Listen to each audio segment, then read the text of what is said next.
मगहर से सतलोक गए कबीरा, जाका पाया नहीं शरीरा। सर्व सृष्टि रचनहार कबीर परमेश्वर जी के 507वें निर्वाण दिवस के उपलक्ष्य में दिनांक 6 से 8 फरवरी 2025 को नेपाल सहित भारत के 11 सतलोक आश्रमों में 3 दिवसीय महासमागम का आयोजन किया जा रहा है। इस शुभ अवसर पर दहेज मुक्त विवाह, रक्तदान शिविर, नेत्र व दंत जांच चिकित्सा, आध्यात्मिक प्रदर्शनी, विशाल सत्संग और विशाल भंडारे का आयोजन किया गया है। आप सभी को इस अद्वितीय कार्यक्रम में सादर आमंत्रित किया जाता है। आपसे विनम्र आग्रह है कि अपने परिवार सहित इस कार्यक्रम में पधार कर इस आयोजन की शोभा बढ़ाए और जगत गुरु तत्वदर्शी संत रामपाल जी महाराज जी के सानिध्य में होने वाले इस विशाल सत्संग व अमृतमय भंडारे का आनंद प्राप्त करें। इस भव्य कार्यक्रम का आयोजन सभी सतलोक आश्रमों में किया जाएगा। इस कार्यक्रम का सीधा प्रसारण सतलोक आश्रम श्री धनाना धाम, तहसील गोहाना, जिला सोनीपत, हरियाणा से आप 8 फरवरी 2025 को सुबह 9:10 से साधना टीवी चैनल, संत रामपाल जी महाराज यूट्यूब चैनल और स्पिरिचुअल लीडर संत रामपाल जी पर देख सकते हैं।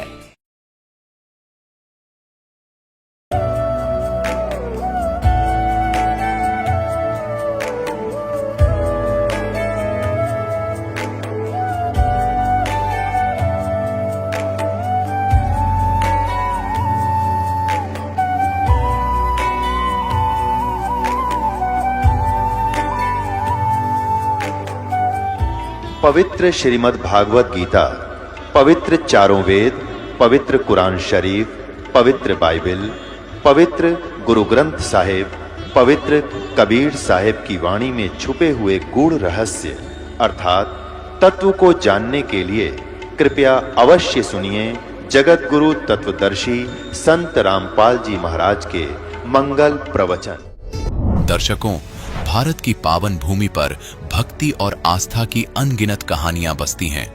ऐसी ही एक प्रेरक कहानी है उत्तराखंड की निवासी देवेश्री देवी जी की, जिनकी जिंदगी भक्ति के एक नए मार्ग से रोशन हुई।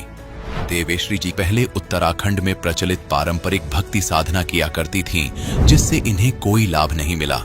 लेकिन आज संत रामपाल जी महाराज जी द्वारा दी गई सत भक्ति करने से देवेश्री जी का कहना है कि इन्हें भगवान मिल गए और भगवान से मिलने वाले सर्व लाभ भी मिल गए। आखिर ऐसे कौन से लाभ देवेश्री जी को मिले हैं जो ये इतना बड़ा दावा कर रही हैं?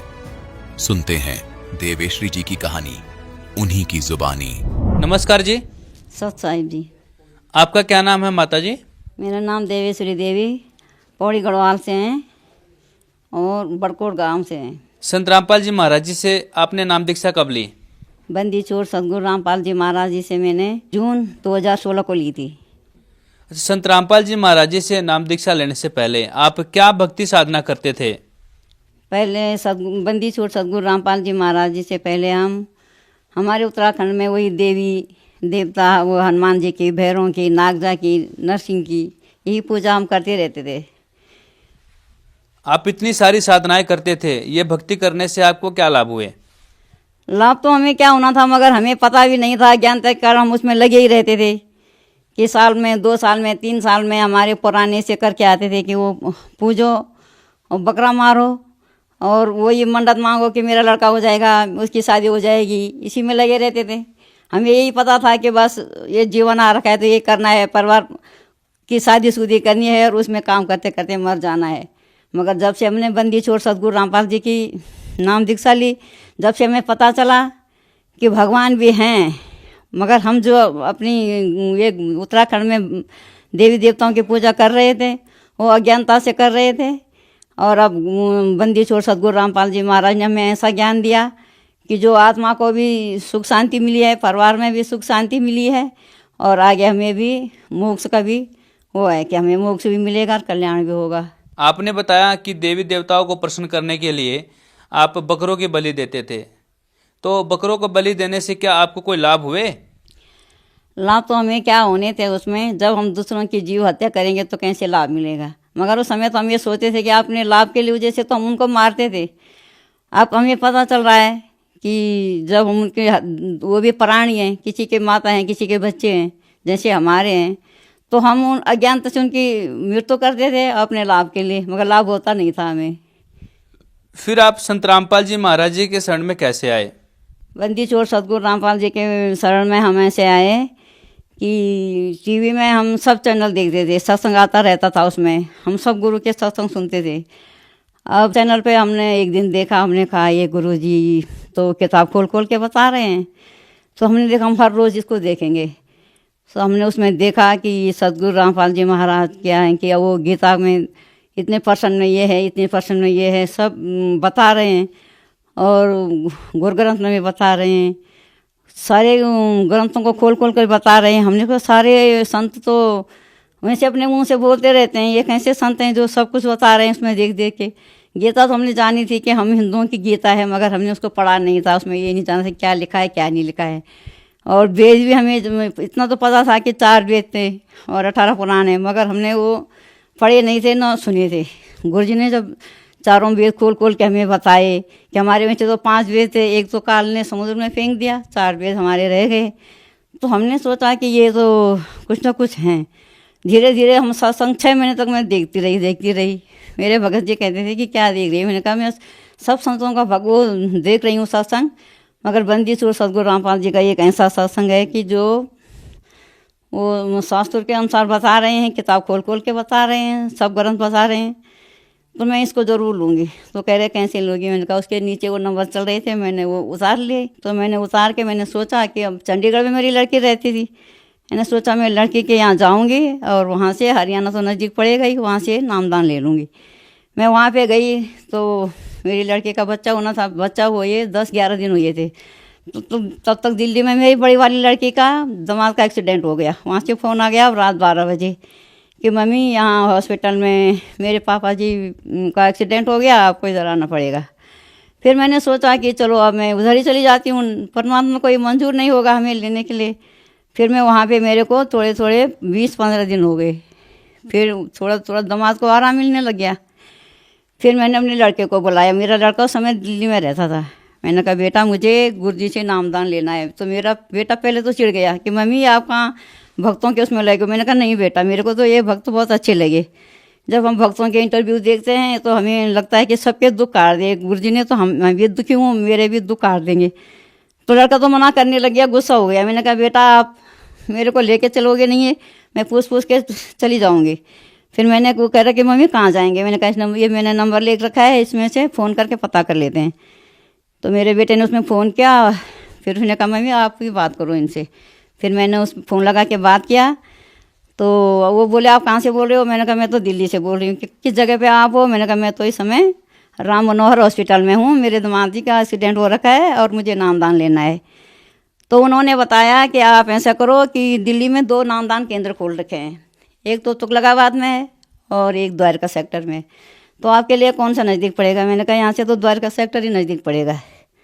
तो आप उन्होंने फिर मम्मी वहाँ तो द्वारका सेक्टर का नंबर दिया। फिर हमने वहाँ फ़ोन किया, फिर वहाँ से एक भगतमती ने हमें बताया कि आप ऐसा ऐसा करो, यहाँ पे एक मंदिर है, उससे गली से सीधे आके यहाँ पे आ जाना और हम नामदान आपको दे देंगे।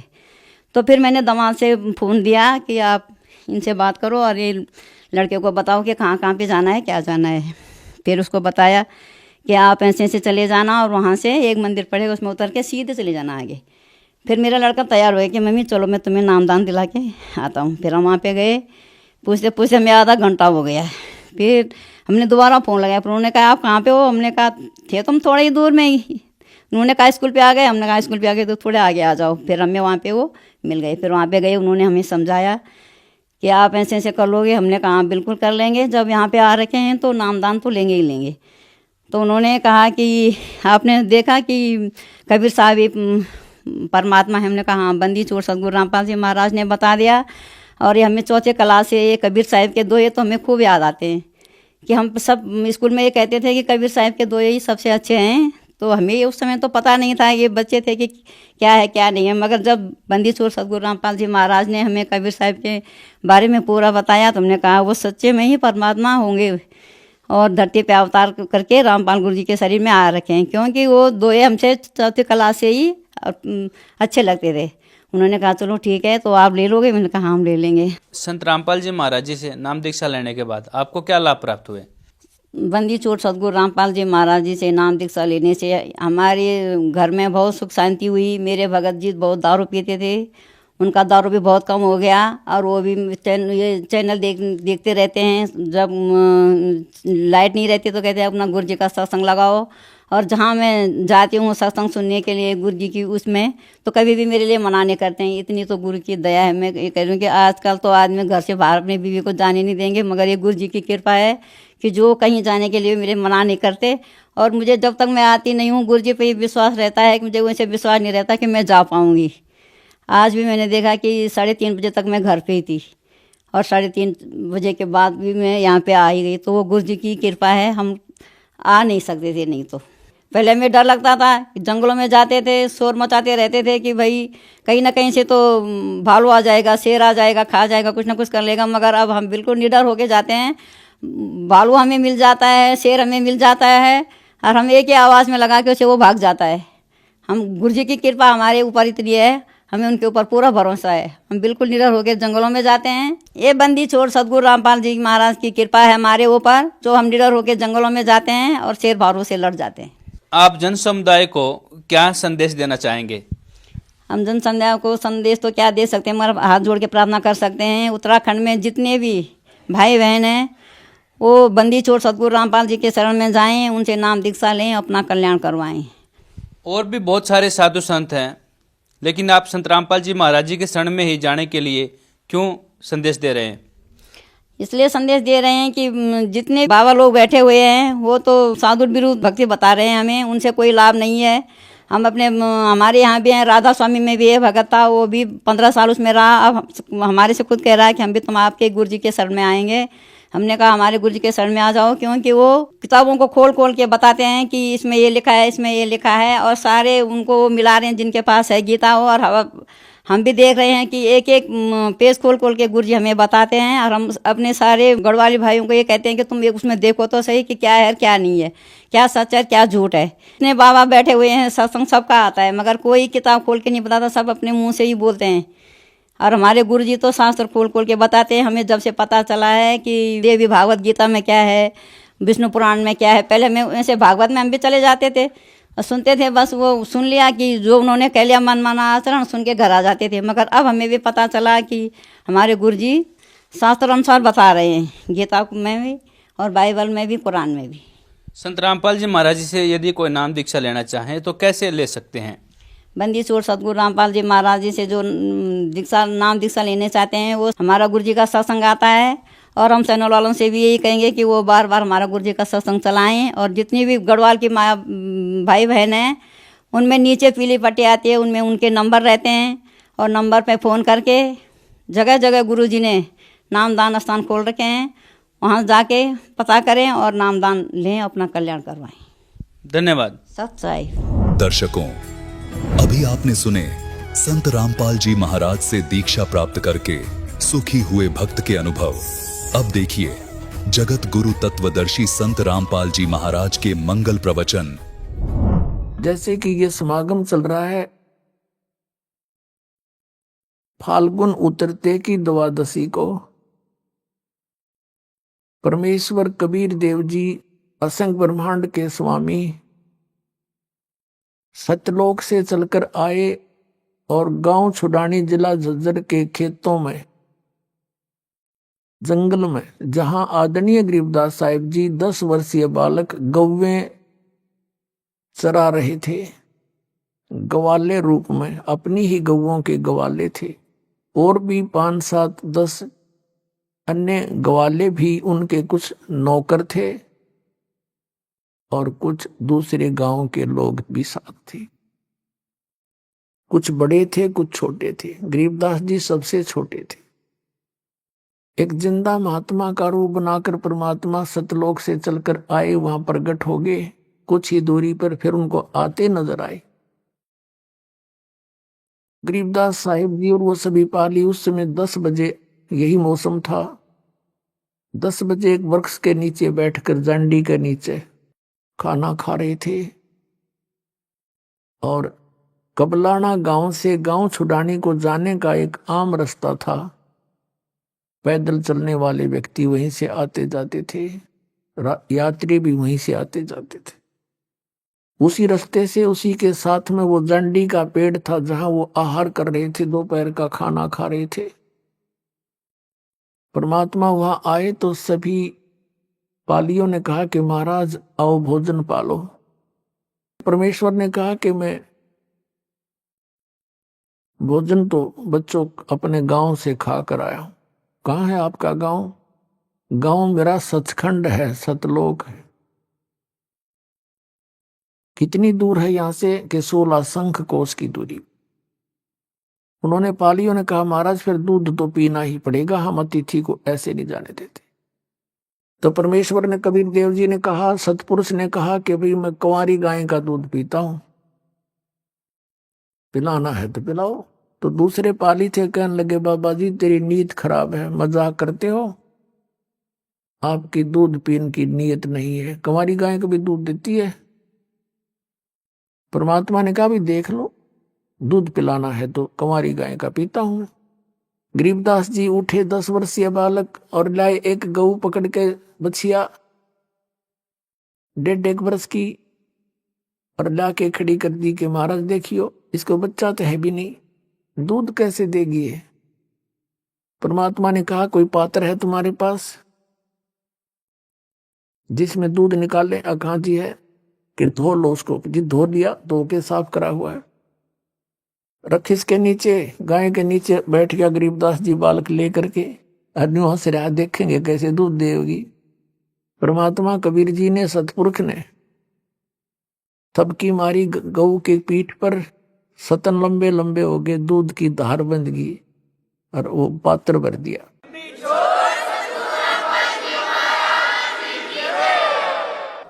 आधा परमेश्वर कबीर जी ने पिया, शेष छोड़ दिया। ले पालियो तुम पी लो भाई, ये अमृत है, यहाँ का नहीं, ये सतलोक से आया, मेरे गांव से। अब वो क्या जाने इस बात को, वो तो उनको एक यात्री समझ रहे थे, संत समझ रहे थे, राह चलता महात्मा। गरीबदास जी ने कहा लो महाराज जी मैं पीऊंगा आपका। और दूसरे ये कहने लगे कि तुम ना जाने किस जाति का है, और जंतर मंत्र से दूध निकाल दिया, पाप का दूध हम तो नहीं पीवे। गरीबदास साहब जी, ये शुभ संस्कार बचपन से ही होते हैं ऐसी महान आत्माओं में। कहा जी आपका जूठा दूध हमें कब कब मिले, मैं पीऊंगा। गरीबदास जी ने पिया। कहते हैं ना सकल पदार्थ है जगमाई, कर्म ही नर पावनाई। अब गरीबदास साहिब जी को परमात्मा ने ज्ञान दिया, सचखंड दिखाया, सतलोक दिखाया, फिर उधर से उनको मृत जान लिया। गांव वाले उठाकर ले गए, चिता पे रख दिया और अंतिम संस्कार की तैयारी कर दी। इस दौरान 8-10 घंटे लग गए। उधर परमात्मा ने अपनी प्यारी आत्मा गरीबदास जी को सारे सचखंड के बारे में, सब लोगों के बारे में, ब्रह्मा विष्णु महेश की स्थिति से परिचित करा के वापस छोड़ दिया। बेटा जा, तेरे शरीर का नाश करने वाले हैं। गरीबदास जी ने बहुत कहा भगवान मुझे ना भेजो, वो गंदा लोग है।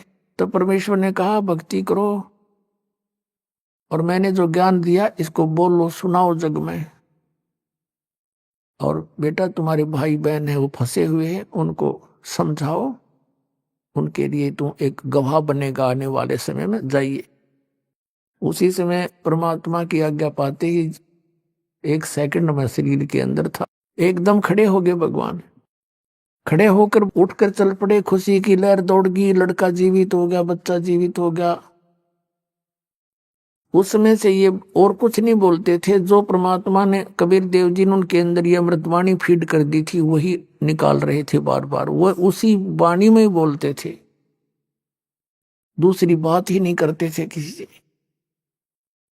ऐसे सोचा गांव वालों ने, कोई बात नहीं, लड़का जीवित तो हो गया पर हो गया मेंटल। बहुत सा इलाज करवाया, झाड़ फूक वालों को दिखाया, वैद्यों से दवाई ली, ऑल इन वैन, सब निष्फल रहा। और पागल कहने लगे उस परमपिता के परमहंस को, बावड़िया, पागल, बावड़ा।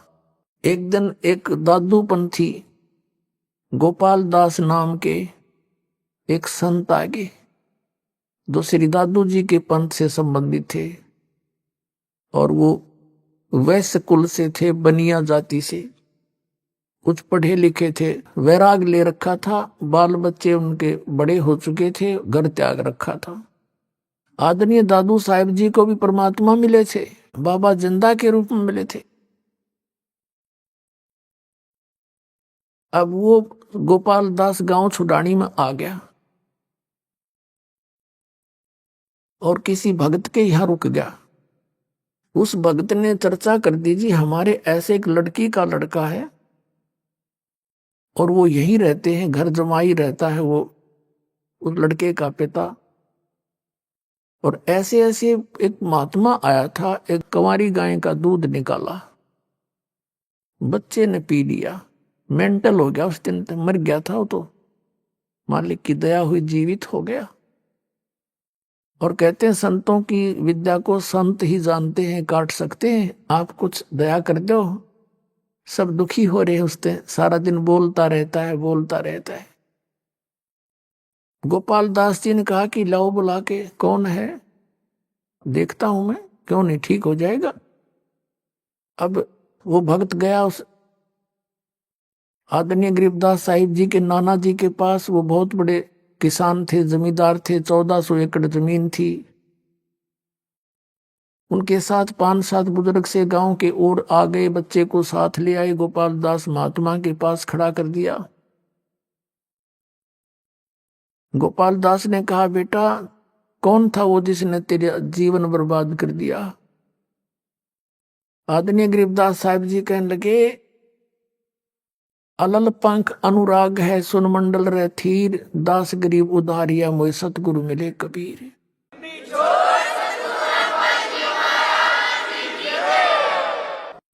और आप कहते हो मेरा जीवन बर्बाद कर दिया, मुझे तो आबाद कर दिया। हम सुल्तानी नानक तारे दादू को उपदेश दिया, जात जुलाहा भेद न पाया वो काशी माए कबीर हुआ। ये वाणी बोली उस मालिक के बच्चे ने गोपाल दास के सामने, पहली वाणी। हम सुल्तानी नानक तारे दादू को उपदेश दिया, जात जुलाहा भेद न पाया वो काशी माए कबीर हुआ। फिर परमात्मा ने बहुत 10 मिनट तक वो वाणी बोली, सचखंड सतलोक की आंखों देखी। गोपाल दास दादू पंथी था, संत मत से परिचित था थोड़ा थोड़ा सा, उसके हृदय में लग गई ये बात और कहने लगा, गांव वालों पागल ये नहीं, पागल तुम हो, और ये तो अमृत बरसा रहे हैं, इन्होंने तो परमात्मा मिले हैं। गोपाल दास ने कहा, भगवान ये वाणी लिखवा दो, जीवों का उद्धार हो जाएगा कलयुग में। गरीबदास जी उठकर चल पड़े। 60 साल का महात्मा वो गोपाल दास पीछे पीछे, और कहे, महाराज दया कर दो, ये वाणी लिखवा दो। गरीबदास जी बालक थे, भाग लिए। अब तीसरे दिन गोपाल दास 3 दिन तक ऐसे प्रार्थना करता रहे, जब भी मिले तभी घर भी चले गए उनके। गोपाल दास घर जा तो वो खेतों में भाग जा।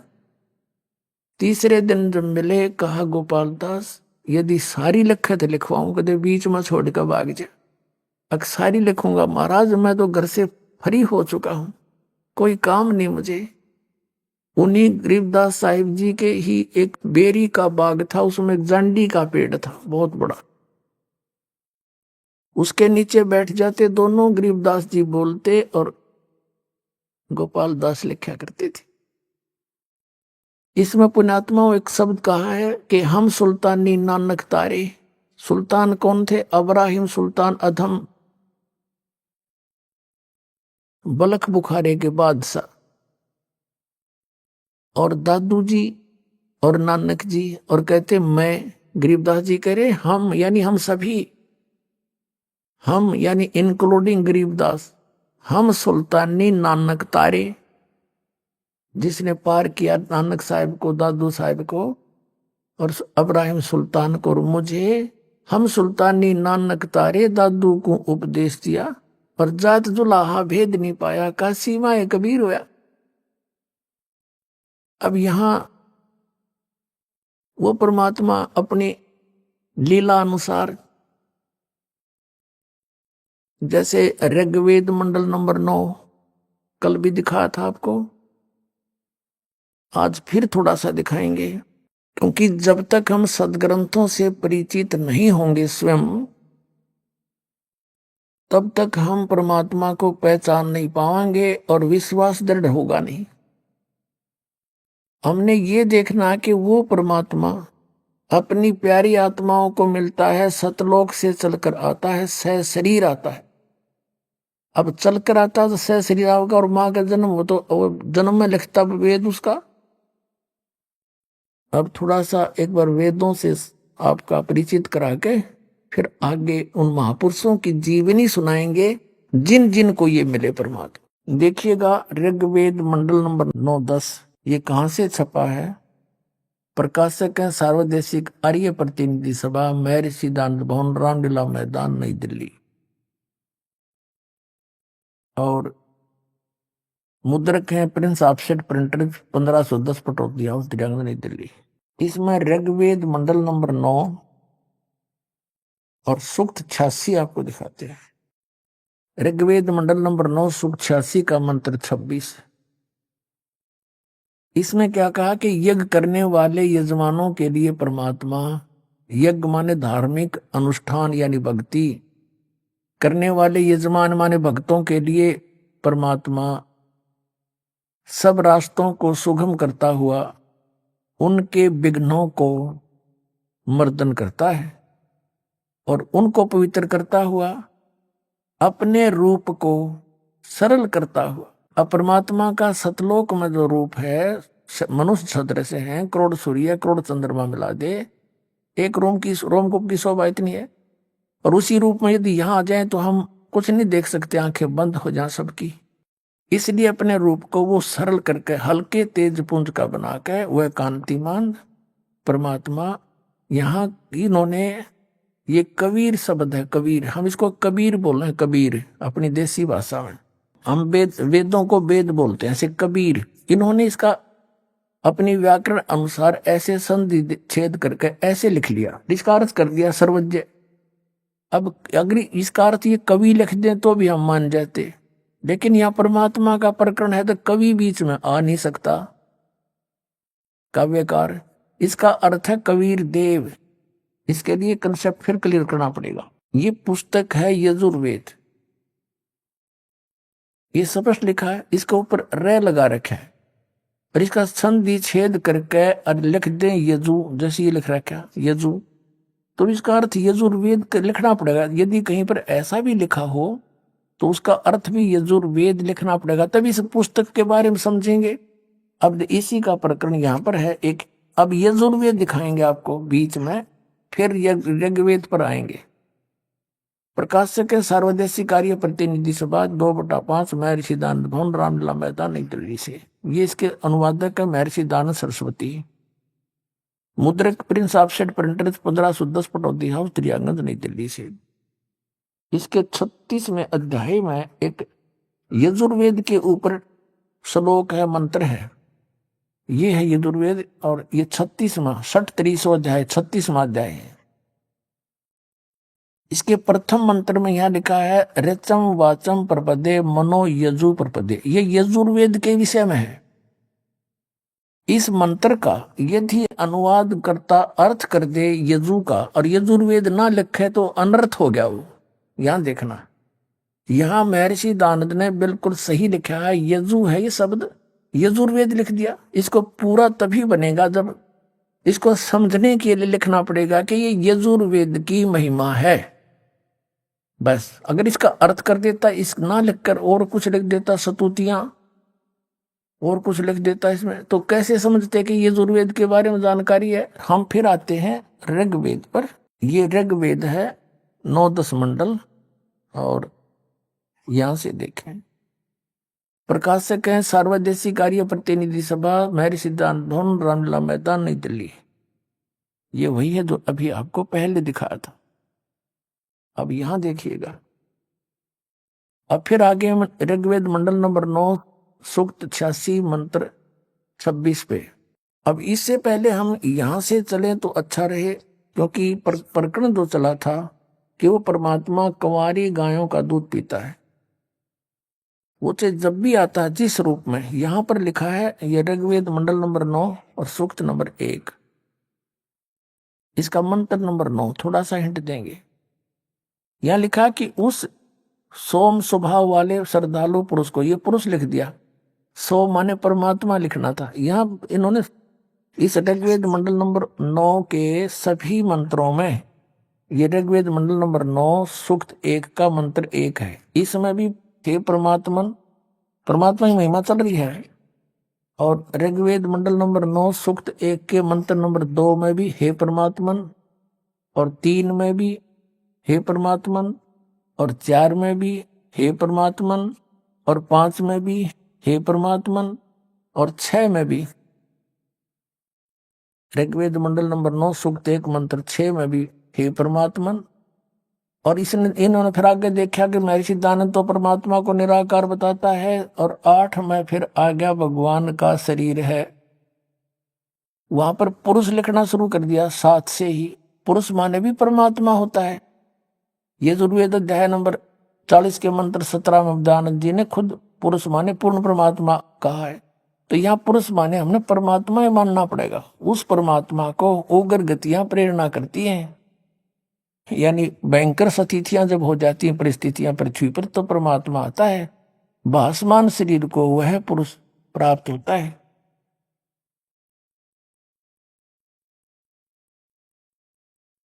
जिसमें 3 प्रकार से दूसरों को वारण करने वाला मधु में शरीर मिलता है, वो परमात्मा। अब हम इस 9 में पा गए, इससे दो गया कि परमात्मा सह शरीर है। अब देखना, अब इसमें लिखा है कि वो परमात्मा 3 प्रकार के शरीर धारण करके सारी ब्रह्मांडों को संभालता है 3 स्थिति में। एक में तो वो स्थिर रहता है सतलोक में, ऊपर के लोकों में एक ऐसा रूप है, करोड़ सूर्य मिला दे करोड़ चंद्रमा, एक रोमकूप कितनी शोभा है।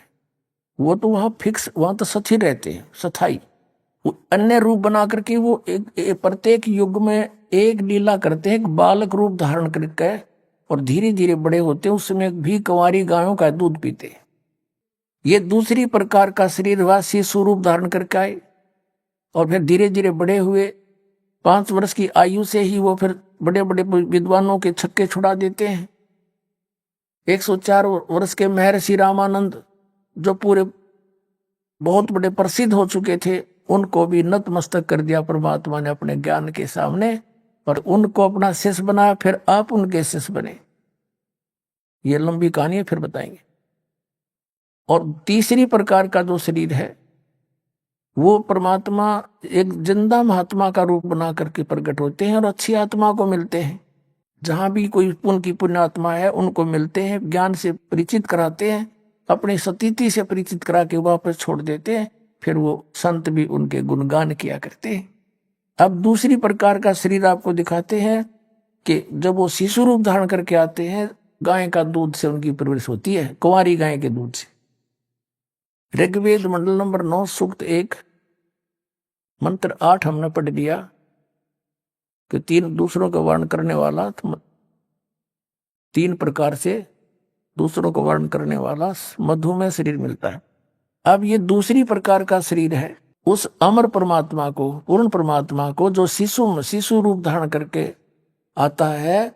सब अभी अधन्या, अधन्या माने बिना धनाई, धेनु माने गाय, बिना धनाई यानी अभी अधन्या, पूर्ण रूप से, यानी अभी अधन्या का अर्थ कुंवारी गौवें तृप्त करती हैं। दूसरे शब्दों में ऐसा समझे कि उस परमेश्वर को जो शिशु रूप धारण करके आता है, कुंवारी गायों से उसकी परवरिश होती है, उसको तृप्त करती है। इति सिद्ध। अब पुण्यात्माओं, ये था दूसरी प्रकार से परमात्मा जो हमारी देखभाल संभाल करने के लिए, धारण पोषण करने के लिए आते हैं। और तीसरी प्रकार का शरीर ये वो उनका ऐसा है कि जब चाहे जहां प्रकट हो जाते हैं, एक साधु संत रूप बना के, और अपनी अच्छी आत्माओं से मिलते हैं, उनसे वार्तालाप करते हैं, ज्ञान चर्चा करते हैं। अब वो प्रकरण इव आगे चलेगा, और वो कौन है? वो परमात्मा वेद क्लियर कर रहे हैं, वो कबीर देव है। अब आप देखो ऋग्वेद मंडल नंबर 9 सूक्त 86। अब इसमें 26 मंत्र आपने पढ़ा, अब फिर पढ़ेंगे। यज्ञ करने वाले यजमानों के लिए परमात्मा, अर्थात भक्ति करने वाले भक्तों के लिए परमात्मा सब रास्तों को सुगम करता हुआ उनके विघ्नों को मर्दन करता है, उनको पवित्र करता हुआ और अपने रूप को सरल करता हुआ, हल्का बना करके, वह कांति में परमात्मा कबीर देव, यहां कबीर देव लिख देना था बस, विद्युत के समान क्रीड़ा करता हुआ वर्णीय पुरुष को, अच्छी आत्मा को, श्रेष्ठ पुरुष को प्राप्त होता है। ऋग्वेद मंडल नंबर 9 सूक्त 86 मंत्र 26 पढ़ दिया। अब 27 में क्या बताया है कि जो परमात्मा धूलोक के तीसरे पृष्ठ पर विराजमान है, सतलोक में भी उसके अंतिम छोर पर रहता है। अब ऋग्वेद मंडल नंबर 9 और सूक्त नंबर 82 इसको और अच्छी तरह क्लियर करता है। ऋग्वेद मंडल नंबर 9 और सूक्त 82 और मंत्र नंबर 1 यहां पर है। जो सर्व उत्पादक प्रभु, यानी सबकी उत्पत्ति करने वाला परमेश्वर, सबका रचनहार, प्रकाश रूप, सद्गुणों की वृष्टि करने वाला, पापों को हरण करने वाला है, वह राजेव, राजा के समान। यहाँ 269 पृष्ठ, इन्हीं का अनुवाद आगे देखो 270 पृष्ठ। राजा के समान दर्शनीय है, राजा की तरह देखने जोगा है। ऊपर परमात्मा मनोहर मुकुट धारण किए बैठा है, श्वेत छत्र सिर मुकुट विराजे, देखत ना उस चेहरे नू। राजा के समान दर्शनीय है, देखने जोगा है। और वह लोक, पृथ्वी आदि लोकांतरों के चारों ओर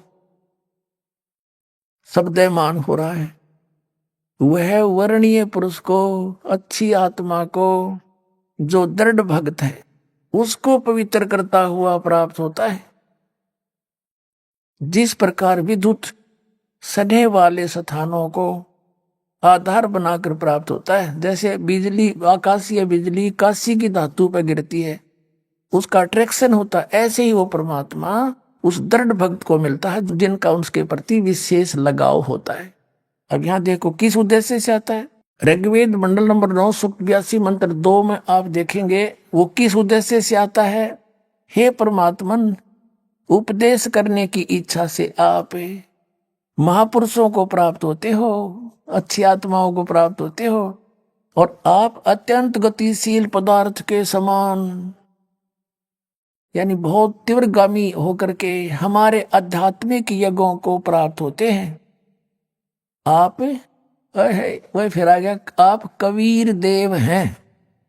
हम उसको कबीर देव कहने लगे, फिर कबीर साहब कहने लगे। कबीर वेदों में कबीर, और हम उसको कबीर बोलते हैं। कुरान शरीफ में भी उसको कबीर बोला है।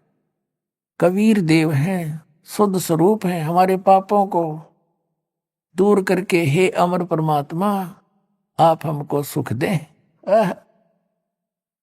अपनी आत्माओं, उन महापुरुषों में से कौन कौन है अच्छी आत्माएं, जैसे आपको अभी गिनाया। हम सुल्तानी नानक तारे दादू को उपदेश दिया, जात जुलाहा भेद न पाया, वो कौशी माहे कबीर हुआ।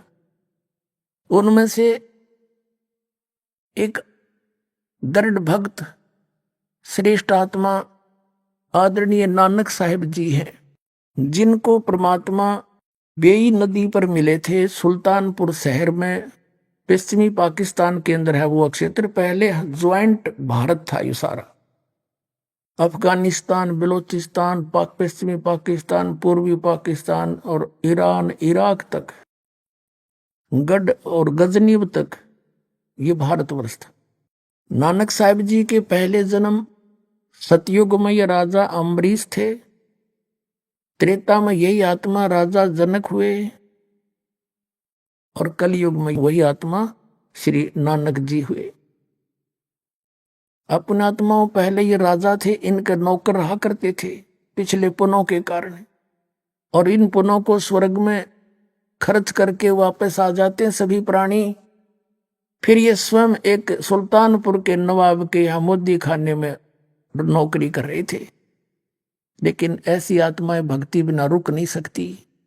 एक ब्रजलाल पांडा इनको पढ़ाया करता था, गीता जी को हिंदी भी उन्होंने पढ़ाई थी, ये फारसी भी पढ़े थे एक मौलवी से। इनके पिताजी श्री कालूराम मेहता खत्री यानी अरोड़ा जाति से थे, हिंदू परिवार था इनका। और श्री कृष्ण जी श्री राम के खूब तगड़े पुजारी थे, सभी देवी देवताओं की पूजा करते थे। जब ये सुल्तानपुर में नौकरी कर रहे थे, वहां इनकी बहन ब्याही थी। इनके जीजा जी जो थे बहनोई श्री जयराम जी थे, उनके ही सिफारिश से नानक साहिब जी को मोदी खाने की नौकरी मिली थी नवाब के यहाँ, और जयराम जी भी वहां नवाब के ही सर्विस करते थे, या जैसे वो अच्छे गणमान्य व्यक्ति थे। नानक साहिब जी प्रतिदिन सुल्तानपुर के साथ से बह रही बेई नदी के ऊपर प्रतिदिन स्नान करने जाते थे, और वहां बैठकर कुछ देर भगवान का एकांत में चिंतन करते रहते थे। एक दिन परमात्मा सतपुरुष कबीर देव जिंदा महात्मा रूप बना के और नानक साहिब जी के पास गए। नानक साहिब जी से कहा कि हे महात्मा जी, हे भक्त, मैं बहुत भटक लिया, मुझे कोई सतमार्ग बताने वाला नहीं मिला, और मुझे कोई मार्ग बताओ। आप बहुत अच्छे भक्त बताए, सभी यहाँ चर्चा है आपकी। अब नानक साहिब जी ने जैसा भी ब्रजलाल पांडे से सुना था वो सारी कथा सुनानी शुरू कर दी। फिर कहा कि गुरु बिन मोक्ष हो नहीं सकता। तो परमात्मा ने कहा कि भाई गुरु किसको बनाऊं, जब तक मेरी आत्मा दृढ़ नहीं होगी। मैं वैसे गुरु तो मैंने बना भी रखा, रामानंद जी, काशी में पंडित स्वामी रामानंद जी से मैंने दीक्षा ले रखी है। अभी आपने सुने संत रामपाल जी महाराज के मंगल प्रवचन। आइए अब सुनते हैं संत रामपाल जी महाराज से नाम दीक्षा लेकर सतभक्ति करके अद्भुत लाभ प्राप्त करने वाले अनुयायी के विचार। दर्शकों, कहते हैं कि मृत्यु को टाला नहीं जा सकता और इस पर विजय प्राप्त करना असंभव है। लेकिन यदि हम आपको कहें कि पूर्ण परमात्मा साधक की आयु बढ़ाकर उसे 100 वर्ष की आयु प्रदान कर सकते हैं, तो शायद आप इस बात पर विश्वास न करें। लेकिन इसी का एक जीता जागता उदाहरण हम आपके सामने लेकर आए हैं। ये है राजसमंद राजस्थान के निवासी भेरू दास जी।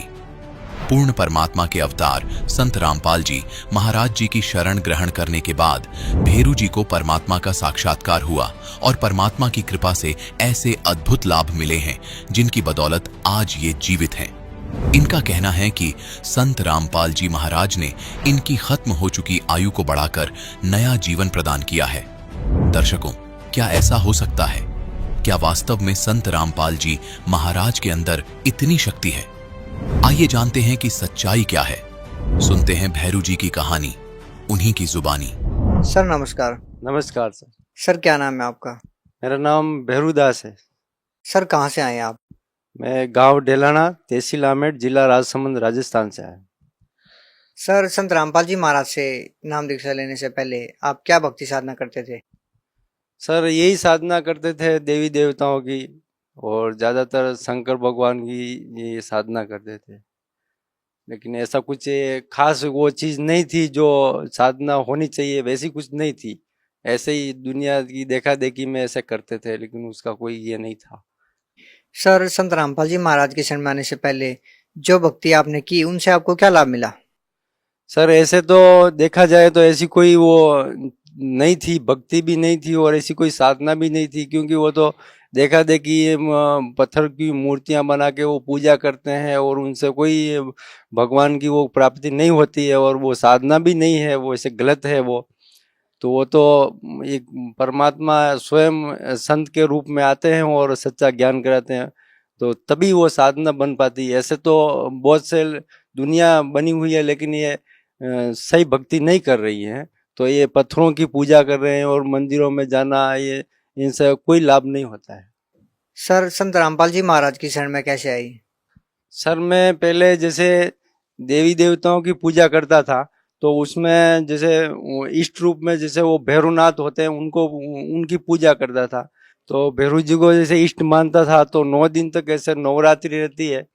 तो मैं ऐसे बहुत वर्षों से ऐसे उनके जैसे वो पूजा तो नहीं थी, लेकिन उस टाइम जो ज्ञान नहीं था, तो उस टाइम यही समझते थे कि हम पूजा कर रहे हैं इनकी। तो मैं वो हिसाब से उनको ऐसा मन में ऐसा लग रहा था कि मैं ऐसा पूजा करता हूँ तो कुछ भगवान की प्राप्ति होनी चाहिए। तो वैसे तो पूजा नहीं थी, लेकिन फिर भी मुझे ऐसा अनुभव हुआ और सपने में ऐसा उनका दर्शन हुआ। तो भैरू जी ने मुझे ऐसे दर्शन दिया था दिन में करीबन 3 बजे, और कहा था कि ये ज्ञान गंगा पुस्तक है, ये पढ़ो, इससे परमात्मा की प्राप्ति होगी।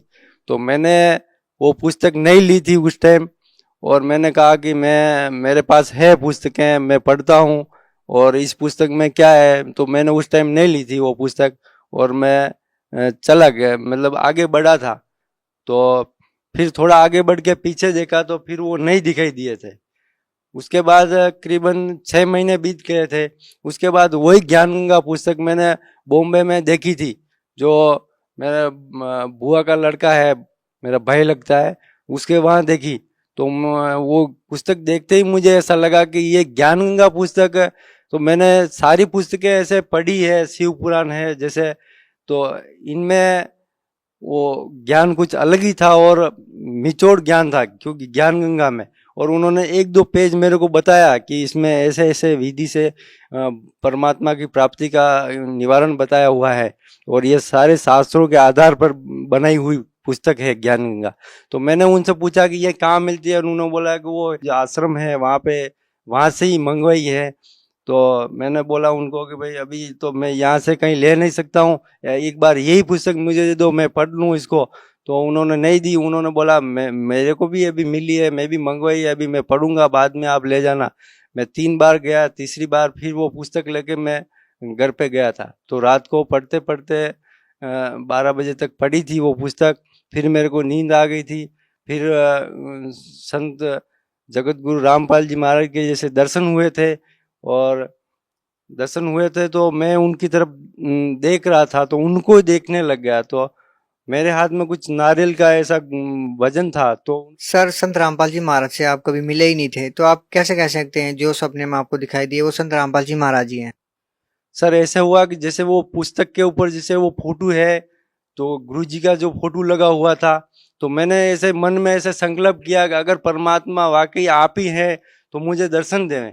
और मैं वैसे भी बहुत भटक चुका हूँ, क्योंकि परमात्मा की प्राप्ति मुझे करनी है, इसलिए मैं ये देवी देवताओं के चक्कर में बहुत पड़ चुका हूँ। तो मुझे रियल जो परमात्मा है वो दर्शन देवे। तो ऐसे में करते करते वो पुस्तक पढ़ते पढ़ते सो गया, नींद आ गई थी। सोया नहीं था, पढ़ रहा था, पढ़ते पढ़ते नींद आ गई थी। फिर मेरे को 2 घंटे के बाद उनका दर्शन हुआ, तो जगत गुरु रामपाल जी महाराज के दर्शन हुए। तो उनको तरफ मैं देख रहा हूँ और वो भी मेरी तरफ देख रहे हैं, और बहुत टाइम तक ऐसे देखते रह गए। तो उन्होंने मेरे को पूछा कि क्या हुआ, तो मैंने कुछ बोला नहीं। तो फिर उन्होंने बोला कि ये क्या है। मेरे हाथ में कुछ नारियल का वजन था, पीछे ऐसे लटकाया हुआ था। तो उन्होंने बोला कि इसमें क्या है। मैं बोला इसमें नारियल है। तो उन्होंने बोला कहाँ है, ये कहाँ देना है। मैं बोला ये आगे थोड़ा इधर ही देना है। तो उन्होंने बोला कि फिर ठीक है, ये दे के आ जाओ।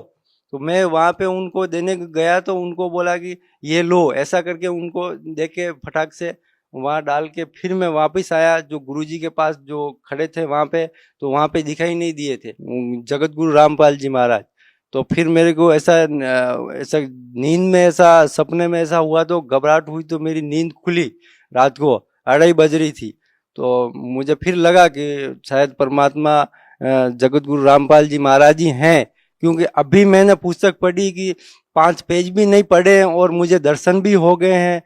तो उस बात को फिर मैंने विश्वास किया, और कुछ एक महीने के बाद मैं घर पे आया तो जो भैरू जी की जो पूजा करता था, फिर मैं उनके वहाँ मंदिर गया तो उनसे ये पाती चढ़ाते हैं वो, तो उन्होंने मैंने ऐसे मन में ऐसे किसी को बोला नहीं, और मैंने ही मन में संकल्प किया अगर परमात्मा वहाँ पे है तो आप मुझे ये जाने की आज्ञा दें। तो सवेरे सवेरे 5 बजे का टाइम था, रात को वहीं पे सोया था, जो मंदिर है वहाँ उनका, वहीं पे भैरू जी का मंदिर, वहीं पे सोया था। तो सवेरे उनका कुछ रात को कुछ प्रसाद वगैरह बनाया था, तो वो प्रसाद फिर सुबह वितरित करना था भक्तों को। तो फिर मैंने वो उनसे यही प्रार्थना लगाई कि अगर परमात्मा वहाँ पे है तो मुझे आगे जाने की आज्ञा देवे। तो उन्होंने फटाक से मेरे को आज्ञा दे दी कि हाँ परमात्मा वहाँ पे है, आप जाओ वहाँ पे। तो मैंने फिर किसी को पूछा नहीं, और फिर मैं जगत गुरु रामपाल जी महाराज की शरण में आ गया। फिर सर, संत रामपाल जी महाराज से कब जुड़े आप? मैं 2012 में जुड़ा था। सर, संत रामपाल जी महाराज से जुड़ने के बाद आपको क्या लाभ मिले? सर, जगत गुरु रामपाल जी महाराज जी से उपदेश लेने के बाद मुझे बहुत से लाभ हुए हैं। जैसे शारीरिक लाभ भी हुए हैं। पहले बहुत कष्ट था और हर चीज से दुखी थे पहले, और जैसे ही परमात्मा की शरण में आए 2 महीने के अंदर अंदर सारे सुख हो गए जो पहले कभी नहीं हुए थे। जैसे बहुत सालों से दुखी थे, जैसे परमात्मा की शरण में आने से 2 महीने के अंदर अंदर ठीक हो गए और सारे दुख दूर हो गए और सुख हो गया। तो परमात्मा स्वयं दुख को दूर करते हैं। तो बहुत से लाभ हुए हैं। पहले तो मेरे कर्जा था, जैसे कर्जा उतरता ही नहीं था, कभी उतरता था तो वापस चढ़ जाता था, डबल चढ़ जाता था। जिस टाइम जगत गुरु रामपाल जी महाराज की शरण में गया उससे पहले मेरे को 50,000 का कर्जा था, और जैसे ही परमात्मा की शरण में गया और 2 महीने के अंदर अंदर वो मेरे सारे पैसे भी उतर गए। जैसे 2 महीने तो मैंने 1 महीने तो जैसे हाजिरी लगवाने को जाते, दूसरी बार जब हाजिरी लगवाने को गया था तब मैंने ऐसे ही मन में ऐसे ही संकल्प किया था कि परमात्मा मेरे पैसे बहुत कर्जा है, मैं कैसे भक्ति कर पाऊंगा, ऐसे ऐसे तो मन में ऐसे संकल्प करता था, परमात्मा को नहीं बताया। तो दूसरी बार जब मैं वापस गया तो 1 महीने के अंदर अंदर मेरे वो 50,000 रुपये जो चुकाने थे वो भी चुका दिए और मेरे पास 30,000 रुपया बैलेंस हो गया। तो ऐसे ऐसे ऐसे परमात्मा ने बहुत से प्रमाण दिए हैं। पहले तंबाकू खाता था, कभी ऐसा छोड़ने का करता था तो कभी नहीं छोड़ पाया। तो ऐसे ही जैसे ही मैंने वो ज्ञान का पुस्तक देखी और पढ़ी, उसमें सारे नियम बता रखे थे कि मांस ये नहीं खाना चाहिए, शराब नहीं पीना चाहिए, ये तंबाकू ये सब गंदी चीजें का सेवन नहीं करना चाहिए, लेकिन नहीं छोड़ पाया। और जैसे परमात्मा को प्रार्थना लगाई और 1 हफ्ते के अंदर मेरे को इतनी की बात है, अभी ये 18/9 की बात है, 18/9/2015 की बात है। एक्सीडेंट ऐसे हुआ सर कि मैं जा रहा था तो ऐसा टर्न आता है एक रोड के ऊपर, तो टर्न के अंदर ऐसे आगे से गाड़ी आई, बड़ी गाड़ी आई स्पीड में, तो वो टक्कर लगी। तो मेरे को कुछ पता नहीं था कि वो कौन क्या गाड़ी थी, सामने से क्या आया था, और मैं नीचे गिर गया था। करीबन सर फट गया मेरा और 3-4 जगह से ऐसा फट गया था। मैं आपको रिपोर्ट दिखाता हूँ, उसके अंदर बताया हुआ है। मेरी उम्र है 32 वर्ष की और मेरा नाम है भैरूलाल, और मेरा ये एक्सरे का ये डेट है 19/9/2015 की, और मेरे को 2 दिन के बाद होश आया था। तो ये रिपोर्ट है मेरा, ऐसा पूरा ये सर फटा हुआ है 3 तरफ से। जो मैं 2 दिन के बाद मेरे को वापस होश आया था। जैसे ही मेरे को होश आया था तो हॉस्पिटल में ही था, तो मैंने परमात्मा से प्रार्थना लगाई कि परमात्मा मुझे इन हॉस्पिटलों से मुझे सख्त नफरत है, आप ही मेरा इलाज कर सकते हैं, आप ही मुझे यहाँ से बाहर निकाल सकते हैं, क्योंकि आप तो मुझे जीवन दान दे सकते हैं। तो हॉस्पिटल में था, तो ये रिपोर्ट बता रही है, आपको रिपोर्ट में दिखा रहा हूँ। जैसे ही एक्सीडेंट हुआ तो वहां पर ही मेरा ये सर फटा, तो वहां पर ही तकरीबन 1 लीटर खून वहीं गिर गया, गाड़ी के ऊपर और रोड के ऊपर। और मेरा खिला जो हाथ के सर में लगा हुआ था वो खिला नहीं निकला था। और वहां पे कोई काम करने वाली थी पास में, तो वो लेडीज थी, और रोड पे कोई आने जाने वाला कोई नहीं आ रहा था। वो जा रहे थे आ रहे थे, लेकिन वहां कोई रुक नहीं रहा था, क्योंकि उनको जो एक्सीडेंट होते हैं वो उनको पता रहता है कि अपन रुकेंगे तो कुछ भी फंस जाते हैं, कुछ हो जाते हैं। इसके लिए सर आपको कैसे पता चला? सर चोट लगने के बाद आप बेहोश थे या होश में थे?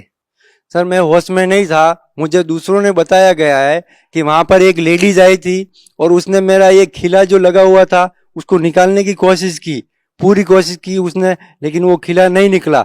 तब तक फिर वो मैं करीबन पौना घंटा तक वहां पे रोड पे वैसे बेहोश पड़ा था, तो मुझे कुछ पता नहीं। फिर वो एम्बुलेंस आई और पुलिस आई, तो पुलिस वाले ने फिर वो घेरा बना लिया और एम्बुलेंस में डाल के वो लेके गए हॉस्पिटल में। फिर वो डॉक्टर ने वो खिला निकाला, खिला निकालते तो फिर वो अंदर से चेक करते कि अंदर कुछ है तो नहीं, तो वो जितना और भी खून था अंदर, आधा पौन लीटर और खून था, वो भी निकाल दिया उसने, पूरा भेजे ही खाली कर दिया। इसके अंदर कुछ खून रखा भी नहीं था, क्योंकि वो चेक करते हैं कि उस अंदर कुछ है तो नहीं, अगर कुछ रहता है तो फिर वो उसको फिर इलाज होता नहीं भेजेगा, इसलिए उसने वो खाली कर दिया। फिर उसने टाँका लिया, तो मेरे होश में नहीं था, तो उस टाइम जब उसने पट्टी बांधी, मेरे को टाँका लगा के यहाँ पे दवाई लगा के फिर उसने पट्टी बांधी, मेरा एक ये हाथ, केवल एक हाथ ही मेरा ऐसे पड़ा था, तो पूरा शरीर तो नहीं हिला, केवल ये एक मेरा ये हाथ हिला, यहाँ से ऐसे हिला और ऐसे ये पट्टी की तरफ ऐसा आया, फिर ऐसा गिर गया, फिर मुझे कुछ होश नहीं, केवल इतना सा ये पट्टी का ये हाथ मेरा ऐसा आया, उसके बाद में मुझे कुछ होश नहीं। फिर उसके बाद में मुझे वहां से उन डॉक्टर ने बताया कि अभी ये जिंदा हो सकता है, क्योंकि उन्होंने तो एक बार तो मरा हुआ घोषित कर दिया था। गांव वाले सारे बोल रहे थे कि अभी वो तो मर चुका है, उसको तो लेके आओ, फिर जलाएंगे, क्योंकि जब नष्ट हो जाएगा तो फिर कल जलाना पड़ेगा, इसके लिए आज ही लेके आओ, आज ही जलाएंगे।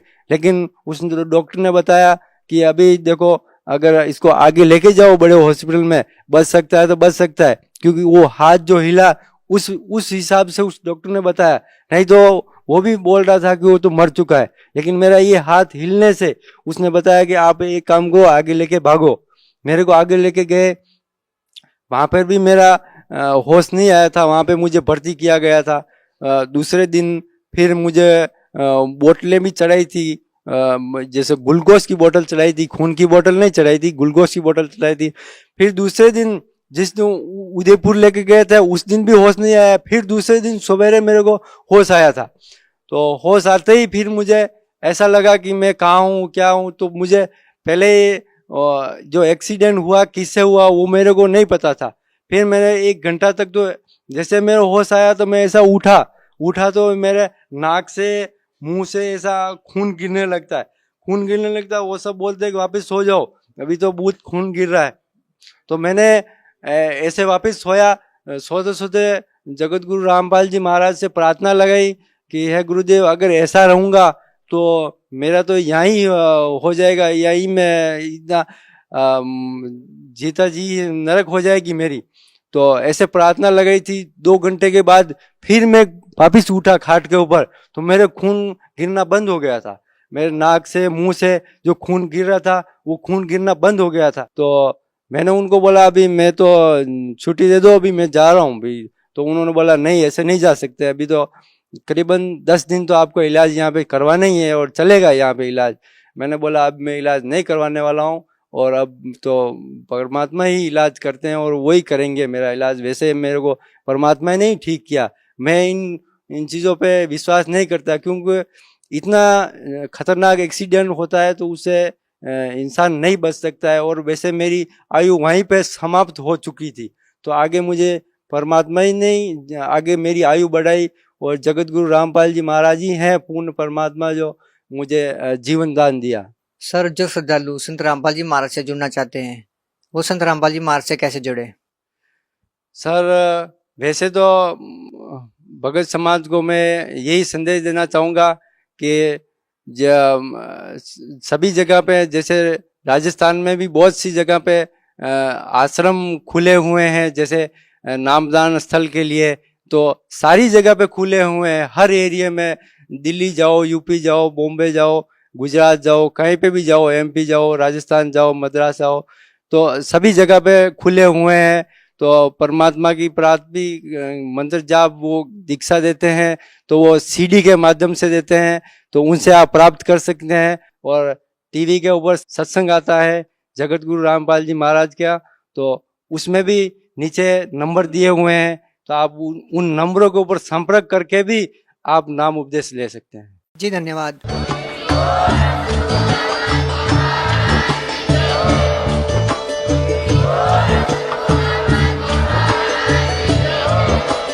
आप सुन रहे थे जगत गुरु तत्वदर्शी संत रामपाल जी महाराज जी के मंगल प्रवचन। अधिक जानकारी के लिए विजिट कीजिए हमारी वेबसाइट www.jagatgururampalji.org। संत रामपाल जी महाराज जी के शुभ आशीर्वाद से पूरे विश्व भर में 500 से भी ज्यादा नाम दीक्षा केंद्र हैं, जिन पर संत रामपाल जी महाराज जी द्वारा ऑनलाइन निशुल्क नाम दीक्षा दी जा रही है। अपने नजदीकी नाम दीक्षा केंद्र का पता करने के लिए संपर्क करें 8222880541।